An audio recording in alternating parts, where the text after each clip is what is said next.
Right. నిన్న మాదాపూర్ దుర్గం చెరువులోనే ఒక మహిళ సూసైడ్ చేసుకున్న ఘటన చూస్తూనే ఉన్నాము. మరి దీనికి సంబంధించి అసలు ఆమె ఎందుకు సూసైడ్ చేసుకోవాల్సి వచ్చింది? దీనికి గల కారణాలు ఏంటి అన్న విషయాలు వాళ్ళ తల్లిదండ్రులు మనతో పాటు ఉన్నారు. అడిగి తెలుసుకుందాం. అసలు ఆ అమ్మాయి ఏమైంది? ఎందుకు ఆ అమ్మాయి సూసైడ్ చేసుకోవాల్సి వచ్చింది? మీతో ఏమైనా చెప్పిందా ఏంటి? మాతోటి ఏం చెప్పలేదమ్మా. ఇంట్లో వాళ్ళ అత్తగారింటి కూడా గొడవ అయిందంట మొన్న. నేను ఇంటికి తీసుకొని అడిగిద్దామనేసి మొన్న హాస్పిటల్ అడ్మిట్ చేసిరనమాట. అది కాఫ్ ఎక్కువైతుందనేసి ఫ్రైడే నైట్ 1 అడ్మిట్ చేసిరు. ఇక్కడ ఆనంద్ బాగ్లో డిఆర్ హాస్పిటల్ ఏడిఆర్ హాస్పిటల్లో అడ్మిట్ చేసిరనమాట. 1 మాకు ఫోన్ చేశారు, ఇట్లా కాఫ్ ఎక్కువ వస్తుంది, 1 వీక్ నుంచి హాస్పిటల్ తీసుకొచ్చినాము, హాస్పిటల్లో అడ్మిట్ చేసినామని చెప్పారనమాట. చెప్తే మేము అదే నైట్ వచ్చాము. నేను మా సారు మా కొడుకు వచ్చామన్నమాట. వస్తే అక్కడ ఆల్రెడీ అమ్మాయి 3 months ప్రెగ్నెన్సీ. అక్కడ చూపిస్తున్నారు ఆ డాక్టర్, గైనకాలజిస్ట్ అక్కడ ఉంటుంది అనమాట. అయితే వాళ్ళు కాఫ్కు సంబంధించిన డాక్టర్ని పిలిపిస్తామమ్మా, ఇక్కడ తీసుకురండి అని చెప్పారంట. అక్కడ తీసుకెళ్ళిన తర్వాత మాకు కాల్ చేశారు, మేము వెళ్ళాము. వెళ్ళిన తర్వాత అడ్మిట్ చేసుకున్నారు, సెలైన్స్ పెట్టారు, ఇంజక్షన్లు ఇచ్చారు, కాఫ్ సిరప్ ఇచ్చారు. 1 day అని చెప్పింది డాక్టరు. 1 day అయిన తర్వాత కాఫ్ తగ్గట్లేదమ్మా, ఇంకా 2 days పెట్టండి అంటే ఫ్రైడే నైట్ 1 వెళ్ళాము వాళ్ళమే. మండే ఆఫ్టర్నూన్ వరకు అక్కడ పెట్టుకున్నారు అబ్జర్వేషన్లో. కొంచెం కాఫ్ తగ్గింది, డిశ్చార్జ్ చేస్తామమ్మా అనేసి అన్నారనమాట. అయితే డిశ్చార్జ్ చేస్తామంటే వాళ్ళు మా దగ్గర లేరు, అత్త వాళ్ళ భర్త వచ్చి వెళ్ళారు. డిశ్చార్జ్ చేసే రోజు మా దగ్గర లేరు వాళ్ళు. లేకపోతే వాళ్ళ మామయ్యకి ఫోన్ చేసినాం, ఇట్లా డిశ్చార్జ్ చేస్తున్నారు అన్నయ్య, మరి మీరు రండి ఎవరన్నా అంటే, లేదు ఆ అబ్బాయి వర్క్లో ఉన్నాడు, మీరే డిశ్చార్జ్ చేసుకొని వెళ్ళండి అంటే ఆ అమౌంట్ కూడా మేమే పే చేసినాము. హాస్పిటల్ అమౌంట్ కూడా మేమే పే చేసి మా ఇంటికి తీసుకొని వెళ్ళాము. మండే ఆఫ్టర్నూన్ తీసుకొని వెళ్ళిన తర్వాత ల్యాప్టాప్ అత్తగారింట్లో ఉంది. అయితే ల్యాప్టాప్ తెచ్చుకుంటాం మమ్మీ అనేసి అన్నది. డ్రెస్సులు ల్యాప్టాప్ ఆఫీస్కి నెక్స్ట్ డే ఆఫీస్కి వెళ్ళాలి. అయితే నేను ఆ ల్యాప్టాప్ తెచ్చుకుంటాం మమ్మీ, డ్రెస్సెస్ తెచ్చుకుంటా అంటే, నేను వెళ్ళి తెస్తాను అంటే, నువ్వు ఎక్కడున్నా నీకు డ్రెస్సెస్ తెలియదు కదా, డాడీని తీసుకుని నేను వెళ్తా, తీసుకొని వస్తాం మమ్మీ అనేసి అన్నది. సరే డాడీ తోడున్నాడు కదా అనేసి ఇద్దరిని పంపించిన. పంపించి నేను స్కూల్కి వెళ్ళి, నేను అంగన్వాడీ టీచర్గా చేస్తాను అనమాట. అయితే 3 ఇంటికి వెళ్ళారంట అబ్బాయి వాళ్ళ ఇంటికి. అమ్మ వాళ్ళ అదే బయట కూర్చుందంట. సుష్మా ఇప్పుడే వచ్చేసినవేంది అనేసి అన్నదంట. లేదత్తమ్మ, నేను రేపు ఆఫీస్కి వెళ్ళాలి కదా, ల్యాప్టాప్ గురించి డ్రెస్సెస్ గురించి వచ్చిన అనేసి అన్నదంట. మాట్లాడుకుంటూ అబ్బాయి వర్క్ చేసే రూమ్లోకి వెళ్ళింది. సారీ అమృత్ అనేసి అన్నదంట. చల్ నడు, ఇంట్లో నడు, వెళ్ళిపో, 5 నిమిషాలు కూడా ఇక్కడ ఉండొద్దు, నీ డ్రెస్సెస్ చదువుకొని నువ్వు వెళ్ళిపో, నీకు మర్యాద తెలియదు, నీకు మేనేజ్ లేదు, నీకు పని రాదు, నువ్వు ఇంటికి వెళ్ళిపో, అస్సలు ఒక 5 నిమిషాలు కూడా ఇక్కడ ఉండొద్దు, అస్సలే వద్దు అంటే ఏడ్చుకుంటే సారీ అమృత అనేసి అన్నదంట. లేదు నన్ను ముట్టుకోకు అనేసి, చల్లినాడు, గెట్ అవుట్ అనేసి అన్నాడంట. ఆ అమ్మాయి ఏడ్చుకుంటూ బయటకు వచ్చిందంట. అమ్మాయి బయటకు వచ్చిన తర్వాత అత్త అంటదంట, నువ్వు ఎక్కడి నుంచి వచ్చినవే, నా ఇల్లు కాల్చి నీకు వచ్చినవా, నువ్వు ఏమిడికి వచ్చినవా, నా ఇల్లు ముంచే నీకు వచ్చిన marriage arrange marriage? Arrange marriage మేము కుదిర్చే చేసాం అనమాట. మొన్న January 31st అయింది పెళ్ళి. అమ్మాయికి 3 months ప్రెగ్నెన్సీ. అయితే ఆ మాటలు అసలు ఏడ్చుకుంటూ ఇంటికి వచ్చేసింది. ఇంటికి వచ్చిన తర్వాత మేము కౌన్సిలింగ్ ఇచ్చినాము, నువ్వు ఏడవకు నాన్న, మేము వెళ్ళి అడుగుతాము, నీకు ఇష్టం ఉంటే వెళ్తూ, లేకపోతే లేదు, మేము వెళ్ళి అడిగిన తర్వాతనే నువ్వు వెళ్ళాలి, నీకు ఇష్టం ఉంటే ఓకే అయితేనే వెళ్ళు, లేకపోతే లేదని మేము అన్న తర్వాత నిన్న డ్యూటీకి వెళ్తానే వచ్చింది. వెళ్ళి 1 క్యాబ్ వస్తుంది, ఇంటి వరకు వచ్చింది. క్యాబ్లో ఎక్కింది, నాకు కాల్ చేసింది ఆల్రెడీ, మమ్మీ నేను బయలుదేరుతున్నా అనేసి అన్నది. సరే నాన్న, మళ్ళీ రీచ్ అయినాక మళ్ళీ కాల్ చేయి అనేసి అన్నాను. మళ్ళీ వచ్చిన తర్వాత కూడా కాల్ చేసి రీచ్ అయినా మమ్మీ అనేసి అన్నది. బాక్స్ తీసుకెళ్ళినామా నాన్న అనేసి అన్న, తీసుకెళ్ళిన మమ్మీ అన్నది. 8 వరకు వర్క్ చేసిందంట. 8:25కి బ్రేక్ పెట్టిందంట. బ్రేక్ పెట్టి నేను బ్రేక్ చేసి వస్తా అనేసి బ్యాగ్ అడగబెట్టిందంట. బ్రేక్ చేసింది, తెచ్చిన టిఫిన్ ఇంత బాక్సే తెచ్చుకుంది, ఆ బాక్స్ తినేసింది. తిన్న తర్వాత ఆ బ్యాగ్ ఆడబెట్టింది, ఇక బయటికి వెళ్ళింది. వాళ్ళు కూడా ఎవరు చూడలేదు, ఉంటుంది కదా ఇక్కడ ఒక దగ్గర ఉంటుంది అనేసి ఆఫీస్ వాళ్ళు కూడా అనుకునవచ్చు. మాకు 11 కాల్ వచ్చింది. మా బాబుది ఎమర్జెన్సీ కాల్ పెట్టిండు. 11:30కి కాల్ చేశారు. ఇట్లా మీ సుష్మా ఏమైతేనే మా సిస్టరు అనేసి అన్నాడు మా బాబు. ఇట్లా మరి 8 ఇట్లా బ్రేక్ పెట్టింది, మరి ఇంతవరకు మళ్ళీ రాలేదు, సీట్లోకి రాలేదు, మరి ఒకసారి వస్తారా అంటే, మేము ఎమర్జెన్సీగా వచ్చినాం ఆఫీస్కి. మేము వచ్చేసరికి 12 అయింది. ఆ 12 వచ్చిన తర్వాత అంతా వెతికినాం, చుట్టూ అంతా వెతికినా కూడా ఎక్కడ కనిపించలేదు. ఆ బ్యాగ్లో ఏమైనా ఉందా అనేసి అంతా తీసినాం, ఏమి లేదు. ఆ ఫోన్ కూడా లేదు, ఫోన్ కూడా ఆమె దగ్గరే ఉంది. ఇక మళ్ళీ ఇక్కడికి వచ్చినాం, పిఎస్కి వచ్చినాం, ఇక్కడ కంప్లైంట్ ఇచ్చినాం. మా బావ వాళ్ళ పిల్లలు కూడా పిఎస్లో చేస్తారు, వాళ్ళకి కాల్ చేస్తే వాళ్ళు కూడా వచ్చారు, ఇద్దరు వాళ్ళు మేమందరం ఇక్కడికి వచ్చినాము. వచ్చిన తర్వాత ఇక్కడ కంప్లైంట్ మిస్సింగ్ కేసు పెట్టాము. పెట్టిన తర్వాత మళ్ళీ ఒక రౌండ్ వేసి వద్దాం అనేసి వెళ్ళినాం. ఆ నైట్ అంతా ఇక అటే ఉన్నాం అనమాట. ఆ రౌండింగ్లోనే తిరుగుతున్నాం మొత్తం. ఇక్కడ వీళ్ళు కాల్ చేశారు, అక్కడ ఉంటారు కదా చూసే వాళ్ళు, వీళ్ళు కాల్ చేశారంటే వెంటనే మా బాబుకి కాల్ చేశారు. చిన్న మనం ఇటు రానగానే నేను మా ఆయన అందరు కార్ వేసుకొని తిరుగుతూనే ఉన్నాం. అమ్మ నువ్వు ఇక్కడే ఉండు అనేసి, నేను ఇప్పుడే వస్తాను, ఆయన పోయి కనుక్కొని వచ్చి నన్ను తీసుకొని పోతున్నాడు. అప్పటికే ఆమె తేలాడింది మొత్తం. ఆ డబ్బుల గురించి కూడా ఆమెకు 5 లక్షల కట్నం ఇచ్చినాము, 6 తులాల బంగారం పెట్టినాము, బుల్లెట్ బండి పెట్టినాము. ఆ బుల్లెట్ బండి గురించి దానికి సేఫ్టీ ఉంటుంది కదా, సేఫ్టీ గురించి నేను అడిగిన, మా బాబు బండి కొనిచ్చిండు కదా నాన్న, కనీసం చూపెట్టని కూడా చూపెట్టవా నువ్వు బామ్మరిది కానీ నేను అన్న. అంటే ఏమంటుండు, దానికి సేఫ్టీ కూడా ఏపీలే కదా అత్తమ్మ, ఎట్లా చూపెట్టాలి అనేసి అన్నాడు. అయితే పెళ్ళైనప్పటి నుంచి గొడవలేనండి మీకు? గొడవలు అంటే కట్నం గురించి అడిగితే కొన్ని బ్యాలెన్స్ 30,000 ఎంతో ఇవ్వాలి, ఇంకా మీరు బ్యాలెన్స్ కట్నం ఇవ్వాలన్నమాట. కొన్ని ఇవ్వాలి. సరే ఇద్దాం అనుకున్నాం. దాని ఏముంది, ఇంత 6 లక్షలు 6 తులాల బంగారం బుల్లెట్ బండి ఇద్దాంలే అనుకోండి. అక్కడ వాళ్ళు నిడమెట్లో ఉంటారు, మేము అడగొట్టుంటాం. అయితే వాళ్ళ ప్రాంతంలో మా చిన్నత కొడుకుంటాడు, వాళ్ళు చెప్పిన సంబంధం ఇది. సరే బాగుందిలే, ఆయన ప్యూరేసర్, మా పాప సార్ ప్యూరేసర్, సరే మంచిగా ఉందని చెప్పి ముందుకు పోతే నేను అనుకున్న విధంగా అన్నీ మంచిగా సికింద్రాబాద్ క్లాక్ టవర్ బాప్టిస్ట్ చర్చిలో ఘనంగా మ్యారేజ్ చేశాను. వాళ్ళు 10 రూపాయలు కూడా ఖర్చు పెట్టలేదు. ప్రతిదీ చాలా సంతోషంగా మా పాపకు మ్యారేజ్ చేసిన. ఇష్టమేనండి, ఇష్టం అంటే చేశాము. కానీ వాళ్ళు ఊర్లో పర్సన్స్ ఇక్కడ చదువుకున్న అమ్మాయితోటి ఎట్లా మాట్లాడే కల్చర్ తెలియదు.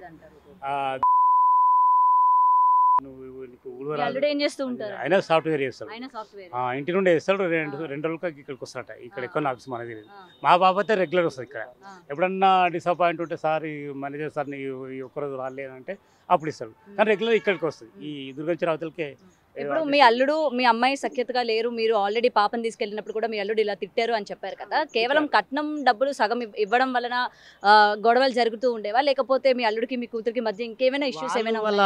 వాళ్ళ అమ్మ నాన్న మాట వింటారండి, పాప వాళ్ళ వైఫ్ మాట వినడు. ఆయనే మొన్న హాస్పిటల్ ఉంటే మా అమ్మతో మాట్లాడని చెప్పి 2 రోజులు అటే పోయినాం. భార్య హాస్పిటల్ ఉన్నప్పుడు ఇంజక్షన్లు ఇస్తున్నావు, గ్లూకోజ్ ఇస్తున్నావు, ఉండాలా వద్దా? అటే పోయి శనివారం నాడు నైట్ పోయిందంటే 9 o'clock పోయిందంటే సండే రోజు నైట్ వచ్చిండు. చెప్పండి ఎట్లా? ఆమె పరిస్థితి ఏంది నాకు చెప్పకుండా పోయింది. ఆమె కూలి సరే తీయమ్మ మేము ఉన్నంత అని చెప్పి అంటే రమ్మంటే కూడా రాలే. ఈవెంట్ చెక్ చేసుకొని పోతే ఇంటికి పోతే ఇక చెడు మాటలు మనకు రావు ఊళ్ళో ఉన్న వాళ్ళకు. ఆ ప్రకారంగా చదువుకున్న అమ్మాయి పైన వాళ్ళ అత్త గడుసుగా చాలా తాను కూడా మాట్లాడిన తన తమ్ముడు వాళ్ళ ఫ్యామిలీ మొత్తం ఎగబడరండి. ఇప్పుడు మీరు ఫ్యామిలీ అంతటిపైన కేసు పెట్టారా? అంటే మీకు ఎవరి మీద అనుమానం ఉంది? ఫ్యామిలీ మీద పెట్టామండి. మరి అతను వాళ్ళ మామ కూడా మరి ఇంటికి పెద్ద అతను, మరి అత్త సరిప్పుడు కాపురం సరిదిద్దుకుంటూ కొత్త అమ్మాయి చదువుకున్న అమ్మాయితో నువ్వు ఎట్లా సరి తెలియదు. ఆమె ఏమన్నా మేము పడాలంట, మేము ఎట్లా పడతాం, పడే విధంగా పడతాం ఏంటి సార్. కానీ మా డాడీ అట్లా మాట్లాడుతూ అవును మా వాళ్ళు మేము కూడా మాట్లాడుతాం. ఏమంటే మా సుష్మా అంటే ఆడంటాడు నువ్వు అట్లాంటి నేను విడాకులు ఇస్తానండి అంటే, తర్వాత నేను కూడా విడాకులు ఇస్తాను ఏమన్నది. ఇట్లా ఈ ప్రకారంగా అంటే పెద్దగా పైరెట్గా మాట్లాడతానంట.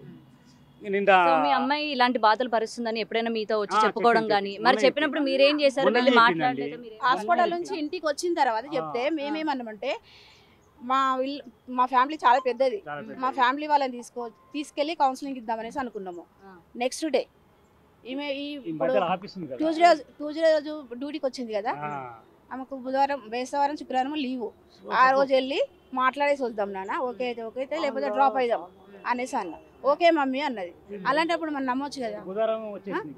ఈ సూసైడ్ చేసుకునే ముందు కూడా మీతో ఏమైనా మాట్లాడడం కానీ ఏమైనా చెప్పడం కానీ ఏం లేదు? ఏం చెప్పలేదు.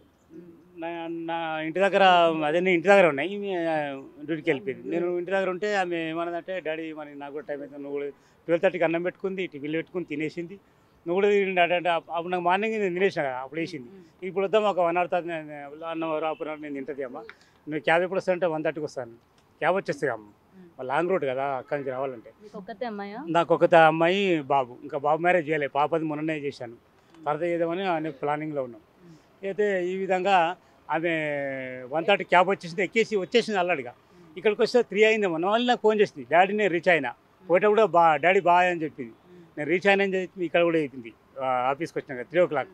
మళ్ళీ ఈమె కూడా 5:30 6:30కా ఫోన్ చేసి కాల్ చేసినాను ఆ, నేను బిజీ ఉన్నా మమ్మీ కొంచెం అయినాక కాల్ చేస్తాను వర్క్ లో బిజీ ఉన్నా అదే అనేసి last అన్నది మాట. సరే అనేసి అన్న మళ్ళీ చేస్తుందేమని ఎదురు చూస్తున్నాం చేయలేదు ఇక ఇంకొకటి అమ్మాయిని రోజు కట్నం సరిగా ఇవ్వలేదు ఇది పనులు గడుపు సరి మీ వాళ్ళు ఇది పెట్టినవి అన్ని సరిగా పెట్టలేదు ఎందుకు ఇట్లా మీ వాళ్ళకి చాలా ఇది ఉన్నది మీ వాళ్ళు చాలా మోసం చేసిర్రు మమ్మల్ని అనేసి రోజు అంటదంట వాళ్ళ అత్త వాళ్ళ మరిదేమో నేను చూసుకుంటా నేను ఏం చేయాలో నాకు చూసుకుంటా చెల్లపల్లి జైలుకి వచ్చిన చెల్లపల్లి ఓ నువ్వు ఎవరికేం భయపడ ఎక్కడ అంటే అక్కడ మా అంతరాడు నాకు అంత అడ్డగుట్లేరు అదేమంటాడు ప్రతి రోజే నాకు అంత నేను జైలుకి వచ్చిన ఏంది వాడు బాగా మాట్లాడినట మీ అన్నగాడు మా అన్నను అని వాడు రఫ్గా బిహేవ్ చేసిండు ఇక వాళ్ళు నలుగురు అట్టండి ఆ పెద్ద మనిషి కూడా మీ వాళ్ళు మోసం చేసి డబ్బులు ఇస్తలే అంటే పెద్ద మనిషి ఒకళ్ళు సరేలే పాపటి జాబ్ చేస్తుంది ఆ డబ్బు వస్తుంది మనం సర్వర్ తీసుకుందా అనే అంశం రావాలి తను అట్లా కాదు వీళ్ళంతా ఒకటేనండి నూతి నలుగురు పైన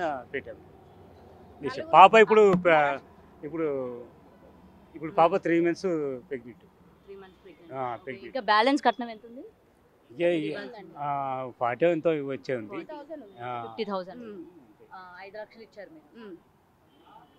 లక్షలు 6 తులాల బంగారం విషయం ఒక బుల్లెట్ బండి ఇచ్చాం. బంగారము బండి మేమే పెళ్లి చేసి 20 లక్షలు అయింది అండి మాకు కూడా పెట్టుకోలే వాళ్ళు ఆ. పెళ్లి మొత్తం గ్రాండ్ గా చేసినాం చర్చిలో పాపను చూసారా మీరు ఫోటో చూసాను. ఎంత అందంగా ఉన్నది ఆమె సాఫ్ట్వేర్ జాబు చర్చికి వెళ్తే క్రమంగా మంచిగా ఉంటుంది పరిశుద్ధాత్మ అటువంటిది అట్లా ఇంట్లో తోలితే ఆమె ఏమన్నది ఒకటే మాట అంది మొన్న వచ్చి డాడీ మీరు ఒక గంట కూడా ఇంట్లో ఉండలేరు నేను 4 నెలలు నాన్నది అంటే ఎంతకు వరకు చిత్రహింసలు పెట్టినది ఈమె సాఫ్ట్వేర్ ఆఫీసర్ రాలంటే ఆమె బట్టలు ఉతకాలి గిన్నెలు తోమాలి ఇల్లు ఇవన్నీ చేస్తారా ఈ రోజుల్లో తను చేసుకోవాలి కదా ఆ ప్రకారం ఇబ్బంది పెట్టినండి ఆమె మనస్తాపానికి గురై ఇక మరి ఈ మధ్యలో వాడొచ్చి నుకేష్ పెండో చెర్ల అది తెలియదు మరి ఫోను లాస్ట్ ఎంతవరకు స్టార్టింగ్ మనకు తెలియదు 11:30 వరకు అప్పుడు చూసుకుంటే అప్పుడు స్విచ్ ఆఫ్ ఉన్నది ఈ మధ్యలో ఓపెన్ ఉండొచ్చు మనం చేయలే కదా వస్తానది ఈమెతోటి 6:30కి ఏమో కాలింగ్లో మాట్లాడింది ఆమె ఎప్పుడు వస్తుంది ఇక్కడ నుంచి 12:30కి బయలుదేరితే అక్కడికి వచ్చేసి